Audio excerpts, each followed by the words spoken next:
Turkey चरा चाहिँ हाम्रो टर्की चरा बिरामी भएको अवस्था। यो एउटा चरा चाहिँ अलिकता झोक्राइरहेको छ।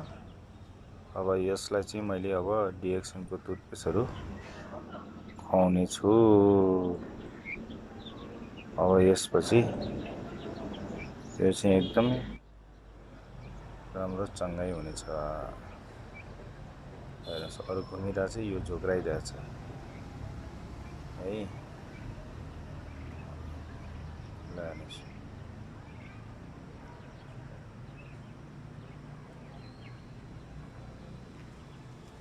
यसले दिशा पनि गर्यो, दिशा पनि त गर्यो, गर्न चाहिँ अब यो दिशा चाहिँ ठिकै छ त।